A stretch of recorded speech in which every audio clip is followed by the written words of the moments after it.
ആ CV കണ്ടിട്ട് എന്തെങ്കിലും തോന്നുന്നുണ്ടോ? അതിലെന്തെങ്കിലും ഉണ്ടോ? കണ്ടന്റ് ഉണ്ട്, ഒരുപാട് കണ്ടന്റ് ഉണ്ട്, അതാണ് അതിൽ ഉണ്ട് എന്ന് പറയുന്നത്. വേറെ ഡിസൈൻസോ വേറെ ആവശ്യമില്ലാത്തൊരു സാധനവും ഇല്ല, പക്ഷെ കണ്ടന്റ് ഉണ്ട്. ആ കണ്ടന്റിനാണ് അവിടെ ഇമ്പോർട്ടൻസ്. പറഞ്ഞ പോലെ ഡിസൈൻസ് വന്നിട്ടില്ല, ലോഗോസ് വന്നിട്ടില്ല, കോളംസ് വന്നിട്ടില്ല, ഒന്നും തന്നെ വന്നിട്ടില്ല.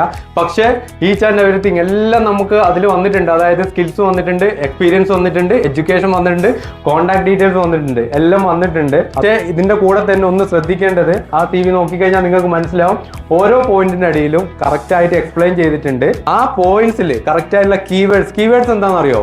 സെർച്ചിങ്ങിൽ മുന്നിലേക്ക് വരാൻ വേണ്ടി നമ്മളിപ്പോൾ ഒരു ജോബ് അടിച്ചു കഴിഞ്ഞ് ഗൂഗിളിലേക്ക് സെർച്ച് ചെയ്ത് കഴിഞ്ഞാൽ ഫസ്റ്റ് ചിലപ്പോൾ ഏറ്റവും മുകളിൽ വരുന്ന ലിങ്ക്ഡിൻ ഒക്കെ ആയിരിക്കില്ലേ, സെർച്ച് എഞ്ചിൻ ഒപ്റ്റിമൈസേഷൻ എന്ന് പറയും, SEO. അതിലുള്ള കീവേഡ്സ് വെച്ചിട്ടാണ് പിന്നെ ഏറ്റവും മുകളിലേക്ക്, ഏറ്റവും ടോപ്പിലേക്ക് നമ്മളെ CV ആണെങ്കിലും നമ്മൾ സെർച്ച് ചെയ്യുന്ന എന്താണെങ്കിലും എത്തിക്കുക. അതിനൊക്കെ എപ്പോഴും ടോപ്പ് ലെവലിൽ നിൽക്കുന്നത് അത്രയും ആളുകൾ എപ്പോഴും സെർച്ച് ചെയ്തുകൊണ്ടിരിക്കുന്ന ഒരു പ്ലാറ്റ്ഫോമാണ്. അതിലുള്ള കീവേഡ്സ് അതുപോലെയാണ് കീപ്പ് ചെയ്തുകൊണ്ടിരിക്കുന്നത്. അതുപോലെ നല്ല നല്ല കീവേഡ്സ് എന്ന് വെച്ചാൽ നമ്മൾ അക്കൗണ്ടന്റ് ആണെങ്കിൽ അക്കൗണ്ടന്റ് റിലേറ്റഡ് ആയിട്ടുള്ള വേർഡ്സ് അതിൽ മാക്സിമം ഉൾപ്പെടുത്താൻ നോക്കുക. റിലേറ്റഡ് ആയിട്ടുള്ള നമ്മളെ ക്വാളിഫിക്കേഷനിലെ എക്സ്പീരിയൻസിന്റെ പോർഷനിലൊക്കെ മാക്സിമം അത് ഉൾപ്പെടുത്താൻ വേണ്ടി ശ്രമിക്കണം. അങ്ങനെ ശ്രമിച്ചു കഴിഞ്ഞാൽ ഏറ്റവും സെർച്ചിങ്ങിലേക്ക് ATSന്റെ ട്രാക്കിങ്ങിൽ വരുമ്പോൾ ഏറ്റവും മുന്നിലേക്ക് വരാനുള്ള സാധ്യത അവിടെ ഉണ്ട്. അതാണ് ATS CV.